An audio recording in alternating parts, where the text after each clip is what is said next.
Okay, we are finishing now with, we've covered epithelial tissue, we've covered connective tissue, we looked at muscle tissue, and now in this final lecture, we're going to be looking at neural tissue. When we look at neural tissue, the nervous system, I like to use the word neural instead of nervous. I don't like to be nervous. So the neural tissue has two types of cells. One is the neuron, which is what we're looking at down below.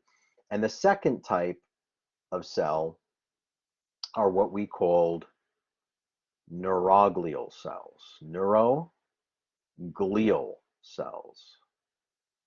Neuroglial or neuroglial cells. We see neuro and glial means glue. It holds it together. And there's a bunch of different types of neuroglial cells that you will be learning about.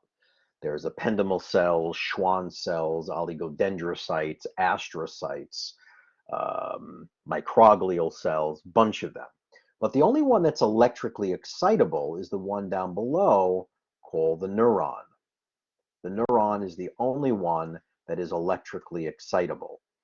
And the main parts to a neuron, we have these dendrites from the Greek word dendra, which means tree or branches of a tree. These look highly branched. These dendrites are going to receive information and they're going to be sending information in this way into the cell body or the soma.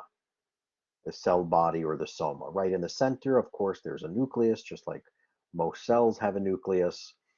Then right here, we have what's called an axon hillock. This little dilated part is called an axon hillock. And then going from here all the way down to here is the axon, which we see here, the axon. And at the end of the axon are what we called axon terminals.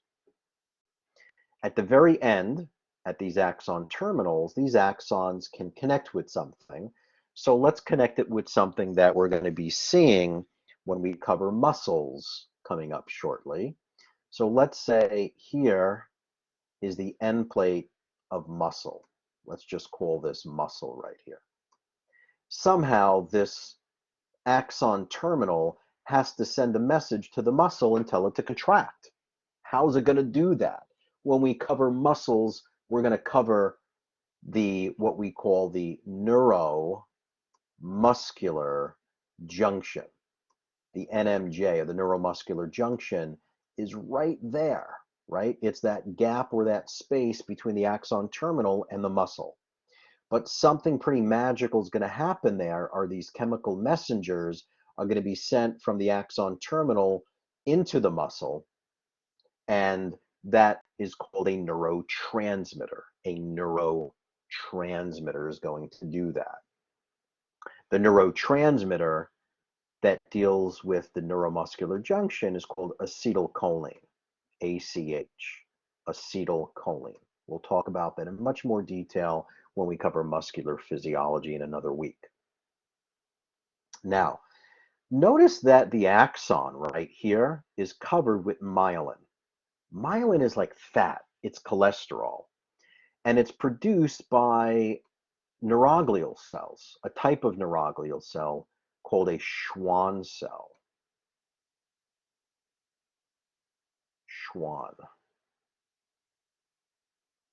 So this Schwann cell, each of these is a Schwann cell, and Schwann cells produce myelin. What is myelin? It's a fatty cholesterol layer that insulates the axon and protects the axon.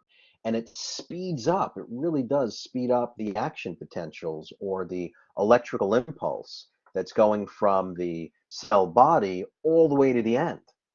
We want to have myelin, but there are some diseases that people have that break down this myelin. One of them, we call it MS, multiple sclerosis. Multiple sclerosis is an autoimmune condition against these Schwann cells, and then the person breaks down their myelin, and you start to get misfiring of these action potentials or nerve impulses.